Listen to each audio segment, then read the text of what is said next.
We talk about food, we talk about music, with musical dudes. Finger on the pulse, Snacky Tunes.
Texas.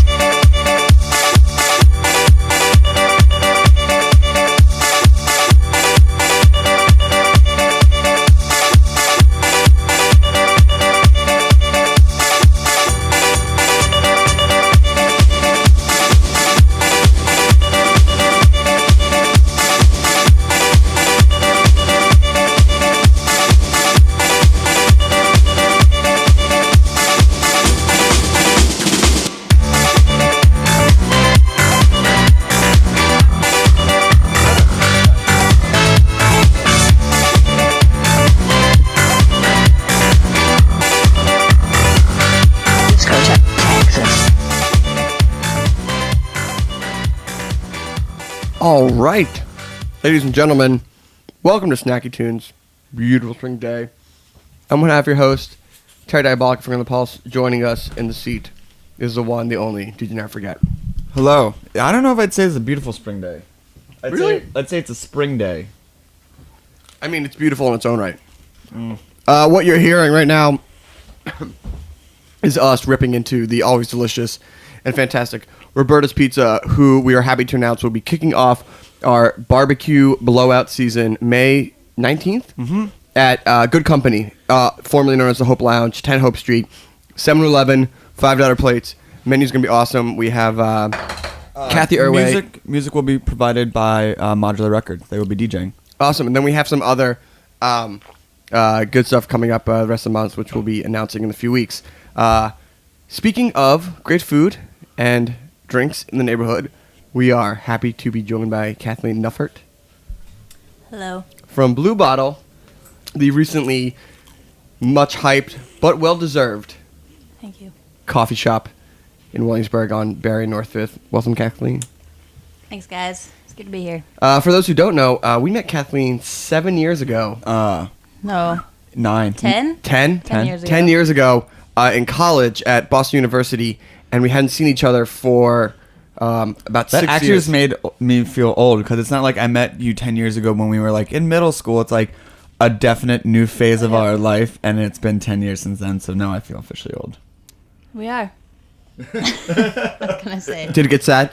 So Kathleen, you were living in San Francisco, and why don't you tell us a little bit about the coffee scene out in San Francisco, because it definitely has a rep of being very serious. That's a big one. It's kind of serious. Pretty laid back, though. It's still the West Coast. But there's a lot going on out there. There are tons of coffee roasters, coffee shops, good things happening. It's a good supportive community for growth, which is where we're at. Right. Now, I know that you and I used to sling coffee together at Espresso Royale Yes, we did. back in the day. A little less serious. Yeah. I think it's gotten more serious, though. Has it really? Supposedly. Yeah, they do latte art competitions and things. College, baby. Yeah. College is crazy. Yeah. So, how did you get hooked up with Blue Bottle? Talk to me, how you went from being, like, I guess, a barista to now opening up this new store with them in New York. Well, I worked in coffee ever since we did, believe it or not. I kept it going. Much to my parents' chagrin for a little while. And then I moved out to San Francisco and needed to find a job. And I knew how to make coffee. And they were opening a new cafe, so I worked there. And then they built me up. And Okay. you went through they have a special training course because the way Blue Bottle brews their coffee is different than other people, right? We do, yeah, in certain ways. It wasn't very different for out in San Francisco or the West Coast, but it was different compared to what I had been doing before. So there was a lot of training, for sure, about 10 hours or so. What's the process? Well, espresso, we do a little bit different. We do the traditional double ristretto, which is an Italian way of making coffee. And then Which is? it means a short double shot, so it means that it's restricted and that the shots are going to be less water, more coffee. And then we do a different pour over method, which you've seen at our new place in Brooklyn. Why don't you explain to our listeners out there? Okay, so drip coffee is no longer, like the coffee that you put in the bun pot and you just, pump it, or you just pour a cup of coffee for someone. It's definitely more of a process. It takes about 4 minutes, and we just individually, pour water over the grinds and serve it right from there. What, I know that San Francisco has a much more laid back type of culture, and even when I was at a Blue Bottle in San Francisco in December, I was like, oh yeah, you just wait for your coffee. Yeah. That's what you do. But I was on People vacation. wait. Yeah. Have you found a different response out here in New York about people being like, why is this taking, even though they knew it was taking that long, why is this taking so long? Yeah, I was worried about that, but I'm surprised people are kind of okay with it. People are excited. They're willing to learn. I also to think wait. it's where you're located as well. Yeah. yeah. You and I had talked about how, it's a later crowd. People kind of get up earlier. It's right around where we filmed Dinner with the Band, and it's like, I'll get up, I'll work. I'm like, oh, I could use a coffee. And I'll like get there. It's like, yeah, who cares? It's 4 minutes. But I think maybe if you were in Midtown or something like that, they'd be like, all right, come on. I'm just trying to get a cup of coffee. I'm not trying to lose like 4 minutes of my life. Yeah, I think it's true. I mean, it's kind of quieter in the morning. It doesn't seem like people are rushing in Williamsburg. It's definitely Well, those that are slippery. rushing are half an hour late to work already, Exactly. and they don't have time for anything. Yep. And we're, 1 block removed from Bedford, so people kind of go out of their way to come to us, which is nice. But But the weekends have been I mean, I've tried to swing it on the weekends. yeah, it's kind of been a destination place. It's been a surprise, but it's nothing different, to our locations in San Francisco. All right, so Never Forget's going to hop on the decks. We're going to come back, talk a little bit more about coffee and the roasting process. But first, we're going to do a quick cheers to Kathleen. Hey. Thanks, guys. That's right. The Barter House hooked us up today, and as a supporter for Heritage Radio Network, and it's a community of food lovers. The Barter House works with family vineyards and small bottlers from around the world, and they bring like the finest and most flavorful wines to market. They're all about sustainable agriculture, artisanal production, and they offer outstanding wines with a wide range of price points to retailers, restaurateurs, and private collectors. You want to learn more about their fantastic and delicious wine, go to thebarterhouse.com or call them 917-463-3076. And it goes very well with this pizza. Anyway, Snacky Tunes, Heritage Radio, Never Forget, let's go.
That's a Spring Heater dropping live on Snacky Tunes, heritageradionetwork.com. Trail your fingers. What am I supposed to do? He was a guest a few weeks ago. You can check out his podcast and many others on our archives on iTunes.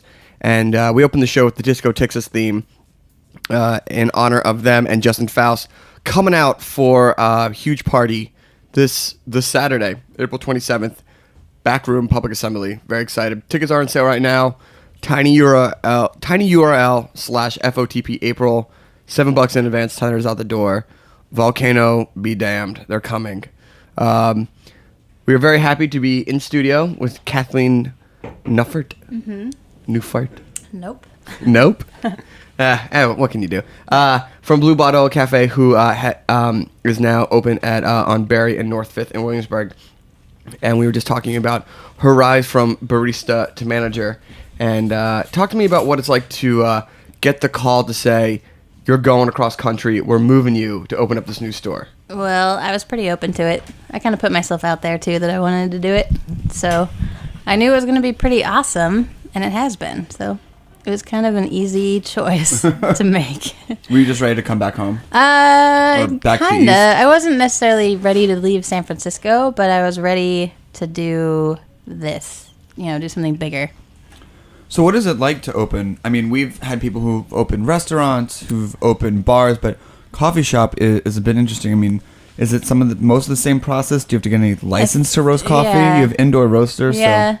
you do. I mean, you still need to get essentially food permits and things like that to run. I think it's probably harder to open a restaurant, but it was pretty gosh darn hard. It was a lot of hours. And how involved were you in that process? I did pretty much all of it. Oh, really? Yeah, the front of the house. I had to do, go to the Department of Consumer Affairs, get our license stuff rolling, get our vendors up and running, get all of our employees hired. So as one of the more hyped food establishments, but non-restaurant, what was it like on the internal? Like, did you guys think you were going to be able to meet all the speculation, or did you guys ever doubt what was going to happen? Can you talk to me about that? Yeah, we did. I was surprised how quickly we did it. We had a couple snags, but we're brand new to New York. For me, opening my first place essentially in New York City seemed pretty daunting, but it wasn't so bad since we don't have food, just coffee. Yeah, but New York is some biscuits. There's some, but those aren't ours. We don't do those. Oh, who makes them? Colson Patisserie in Park Slope. Shout out. There you go. But New York is really, it has its own sort of feeling to it as a whole, but it really is just a whole bunch of really awesome neighborhoods. Yeah. And you guys came out in Brooklyn. Yeah. And people like new stuff. Yeah. Williamsburg has been perfect. Absolutely perfect for us. I think you have a better chance of getting people in there if you're new than if you're established and trying to revitalize yourself. Yeah. So. Yeah. And luckily there had been a hype. People had heard about us, from the West Coast. Yeah, So they knew. Yeah, when I was out there, I was like, gotta go. Yeah. How's it been integrating yourselves into the New York, Brooklyn coffee community? Open arms? Yeah, totally. I've been really surprised. People have been super supportive, really nice, really excited about what we're doing. Yeah, I thought it might be a little bit more competitive. People might want to scrutinize, but I think for the most part, it's been awesome. What's your favorite non-Blue Bottle cup? Oh, shit. I admire Stumptown, and I love Abrazo. He's actually an old Blue Bottle guy. Oh, that's awesome. Yeah, but he's great. But he also has the reputation to be like, you're going to wait. Well, he's a one-man show, more or less. I mean, it's a tiny place. It's great. Yeah. It's pretty remarkable. It's a good cup of coffee. And so now, you said earlier to your parents' chagrin, you've talked about here, like, on following your passion on, like, non-traditional paths. What do they have to say now about your coffee endeavors? Yeah, when I send them the link to the New York Times article, I think that they're pretty impressed. We have continued to find that the thing that impresses the parents the most are not your word, but it's press from the Times or the New Yorker. Exactly. After that, they just shut up. And Yep. they're like, great job. Yeah, and all of a sudden they want to brag. Yeah. You just gotta I saw your daughter's... Oh, you saw that? Oh, that's weird. I didn't quite see it yet. Yes, I did. So one of the more interesting things that we've talked about is that you guys do a lot of in-house roasting, We do all of it. which I know you do it, and then Puerto Rico which is sort of up the street. I don't know if you know Puerto Rico. Yeah, I've heard of them. They're down on like South First and Bedford. They do it. But where do you get your beans from? And then what's your roasting process? How does that differ from other people? Well, we get our beans from all over. We primarily import through a company that was out in Oakland and is also based out of Staten Island, and they do direct trading. And we are a little bit different. We do small batches, meaning we have a roaster that's kind of smaller, and we can, really just focus in on the coffee and not do a large batch where things can get a little muffled. So we can really focus on freshness, getting beans out and rotated through service quickly, and, not having a large amount sitting around for a while. So it's a super, super fresh cup of coffee that you get. How what's the time process on roasting? Like from when you get the beans in to when that cup of coffee is in my hand? Well, let's see. Roasting itself takes about like 16 minutes or so on average, maybe up to 20, maybe down to 14. And then we normally serve it within, service coffee like 3 to 5 days, and then we sell retail beans only within 48 hours. Oh, really? Yeah. What do you do with the excess? The retail beans we can put into service after 48 hours, and then stuff that gets a little bit older that we might not want to use for drip or espresso goes into the New Orleans iced coffee. Which is delicious. It is Now I delicious. get it. I didn't understand what you were saying before. You will be flying. You'll be fine. You're possibly wanting to crawl out of your skin. Yeah, there's a lot of coffee. There's that a goes lot of into coffee it. in that Yeah. cup. So this has probably been one of the most talked about elements of you opening, which is your iced coffee. Yeah. And I know that who are those people up on North 8th? I'll bet. I'll bet. They got a lot of publicity a while back about cold brew, and I think cold brew has been in the news for at least a year or two about what that really means. And it's for those who don't know, cold brew is you're just steeping it for 24 hours at the very least, and it produces a much sweeter, less bitter, which usually happens when you cool down hot coffee. Exactly. But you guys, Well done. thank you. You guys have these future science time machine type of contraptions, it. and I know those are for your Kyoto iced coffees. And can you explain the process there? Let's see. It's a 20-hour or so slow drip process. So instead of actually just steeping the grinds in cold water, it just drips cold water for about 20 hours onto grinds. So it's a really slow extraction. It is very strong, and it tastes a little bit like whiskey. Yeah, it does taste like booze. And then tastes when you put boozy. your booze in it, it really tastes like booze. So essentially, nice. With tip, which you should all be tipping your barista as someone who from back in the day lived on tips. Yep. You're clocking it at an iced coffee that's about $5 and change. Yep. That's true. Worth it? I think so. I mean, you get what do you want to say? A big bang for your buck? Is that what you say? Is that what they say? I don't in know. the That's what you say. Is that coffee lingo these days? I don't know. It's, not necessarily a large cup of coffee, but it's 12 ounces. It's definitely highly caffeinated, like you said, really smooth. And There's a big amount of, there's a large process that goes. I mean, you have to go through. it tastes good. I mean, this It tastes kind of good. speaks to like all the things that we've talked about, where we've talked about food and whiskey, and now when it comes applied to coffee, it's like, yeah, there's still that 50-cent milk and sugar bodega coffee, which is, if that's what you want on the go. I gotta say, every once in a while, that's what I love it. want. Yeah, every once in a while, that's what I Yeah, want. why not? But if you want to try something that's of the highest quality, this is how you this is the cost of it. Exactly. Yeah. Which I support. Yeah. I mean, there's a lot that goes into it. And you're not going to need another cup of coffee at the end of the day. Heck This no. is about it. And I also like that you do not have the traditional plastic cup, plastic lid, straw iced coffee approach. Thank you. It's all cups that can be composted. Can those lids be composted? No, they're recyclable though. Oh, okay. So it's good. It might get a little soggy. It's not going to drip on you. Yeah.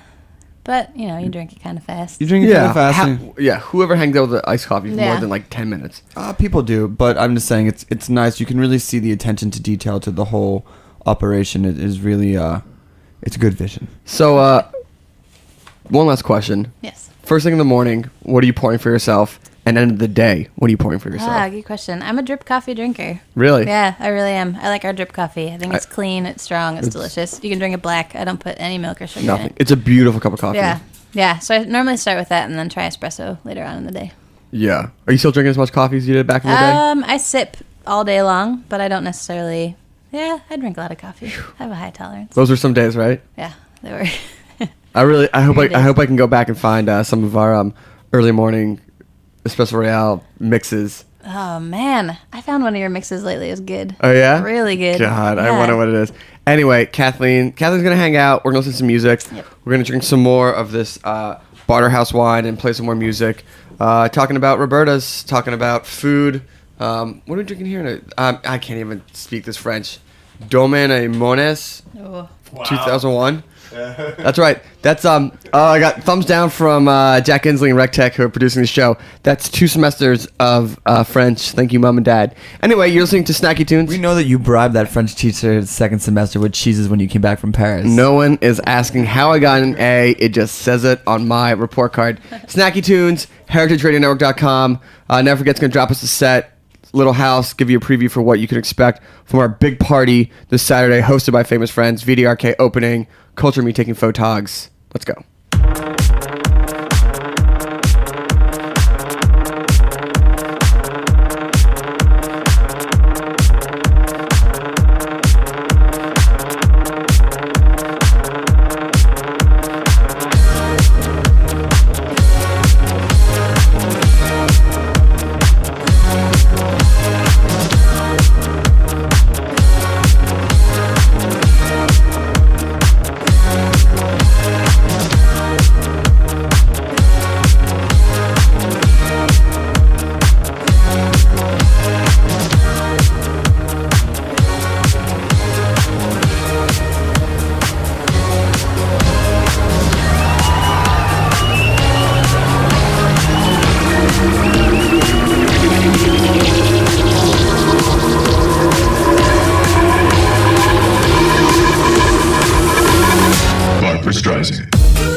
All right. You were listening to Snacky Tunes. That was just, I think, Make You, Ghost of Venice edit. Janet Jackson's song, Ghost of Venice. Make Me. Make Me. A new favorite in the new disco era. Thank you to Free Magic for turning me on to him. Before that was Leonardus and Quentin 99. Heartbreak. Before that was Day Off Shinobi.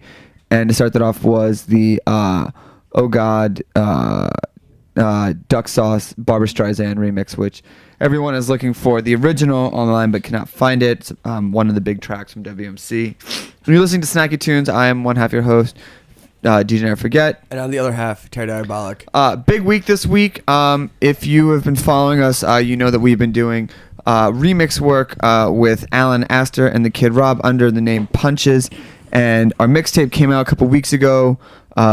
We've had a lot of movement. Our European tour is coming together. We are signing with a booking agency. And just before the show, I sent out the email blast to the blogs that pretty much puts the Au revoir Simone in fair play and is available to post and download. And if you just look for it, we already had one person post about it. And Big shout out to Conk, early supporters. Music for Perfect People posted up the Au revoir Simone. Sheena Beeston's going to do it as well. Big thank you to all the support the last couple weeks. Sheena Beastonia. But we have our debut gig at Public Assembly this Saturday with Shinobi, Mono, VDRK, Justin Faust, Finger on the Pulse DJs. Then I think we're going to get Punches in probably in 2 weeks. 2 weeks we'll get Punches in. What? Oh, in the studio. Yeah. That was not a thought. That was like half a thought. I'm sorry. They brought out this delicious looking salad, and I got distracted. We haven't had a salad here in a while. Yeah, but we're really excited, and Culture and me will be popping pictures and panties and Keep champagne. going. I'm out of peas. Having a wine sponsor kind of changes the game about halfway through the show. Big shout out to Kathleen's cheeks are so rosy. She's just giggling in the corner. I think the solution is maybe another bottle, or we have to wait, or not. We talked about maybe having a whiskey sponsor for the show, but that would be like game over. It'd be game over. It'd be a lot of fighting and some crying maybe. But yeah, we have a big gig at Public Assembly, and that a lot of the songs that you're hearing tonight is kind of the disco-y 2010 vibe that you're going to be hearing, and we're really excited. We brought these guys back a while ago, and we're happy to finally bring them back. I believe they're playing Chicago as well, and some other places. You should check their MySpaces page. Yeah. MySpaces, this is? And yeah. Anyway, and big shout out to Guy, who, if you're around tonight, his tour film is premiering tonight at I'm pulling it up right now. Anyway, shout out. But yeah, we're kind of in a transition period right now. We're kind of coming to end with a lot of work and a lot of big things coming up. We will actually not be on air next week. We will be running around doing press for Dinner with the Band. What? The newest season premiere featuring Rufus Wainwright starts next Tuesday. There are videos actually up online of performances, and Devil Makes You performance. If you go to ifc.com/DWTB, you can see it. And the Sam's Loft got a little bit of a facelift, if you will. Yeah. With some new wall. Kathleen, you saw the Loft. Mm-hmm. Yeah. Awesome. Blue Bottle approved. Totally. I just quoted that. And then we're getting ready to start on our barbecue series. I think that we were just at the tail end of them when we started Snacky Tunes, but essentially it's a cheap plate, high-end chef where we try to bring out as many people as possible to try food. Roberta's is going to be doing our first one. We are very excited to be working with them. We also have Razor Shiny Knife and Kathy Airway will be doing our ones in June. We'll also be extending the program into the yard on the Guanos Canal, and we'll be doing Fatty Q. On August 21st. They're going to be roasting a whole goat and a whole pig. And Sam Mason will be doing our July one. That will have a lot of live bands. And we're really, really excited. So right now, if we are a little distracted, it is because we're just trying to get all of our summer programs away. We started this in January. We're like, April is so far away. And now it is like mid-April. And we're really excited. So if you're curious about getting information on all this, just email us music@fotpnyc.com. And we will put you on our mailing list. It's a lot of information, right? Did we just throw a lot? So maybe you should just play some music. Wait a second. Before I play music, because this is probably this will be the end of the show.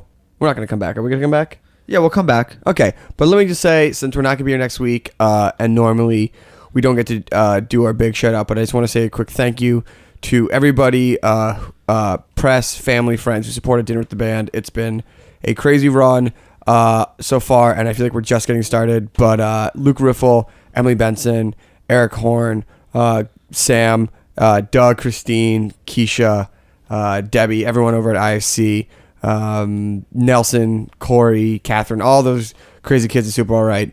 Big shout out. It's really good. I feel really proud of it. But yes, ifc.com/DWTB. See some new episodes. You're really excited. And please come out this Saturday. It's going to be a crazy, crazy fun night. From the doors open to the doors close. If they close. Right? If they close. Public Assembly seems to go on forever. So, actually, let's just sign off. Yeah. Let's just sign off. We're gonna play it out. We got 15 minutes left. Thank you to Kathleen. Thanks, guys. Blue Bottle. Is there a website for Blue Bottle? Bluebottlecoffee.net, but it's so shitty. Your nose is now red. Of course not. Yeah, it I is. think you're blushing because you've cursed more times on this show than Sailor Jerry. It's really good. Oh, and also, the one final thing I want to say I like about it, you guys have been here for not that long a time, but you already are working with local vendors. Mass Brothers Chocolate is in your mocha. Awesome. And it is, it's like $5 for a cup of that, and it's so worth it. Agreed. It's so worth it. So, Blue Bottle, it's on Barry between North 4th and North 5th. You cannot miss it. It's really good. It's worth the wait, and we're excited. Welcome to the neighborhood. Thank you so much, and thanks for guys. being back in our life. Yeah, it's been I'm 7 pumped. years since It's I've nice. seen you. It's really nice. So Terry Diabolic is going to take us out. He's going to play some punches tracks, some. First track is "You Got Me Dancing" by B. Lamore. Gonna drop a Faust, probably Holding On. I'll drop off for Simone, something else.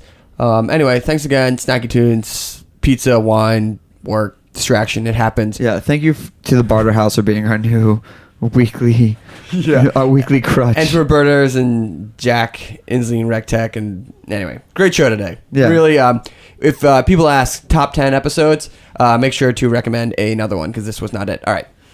That's cold.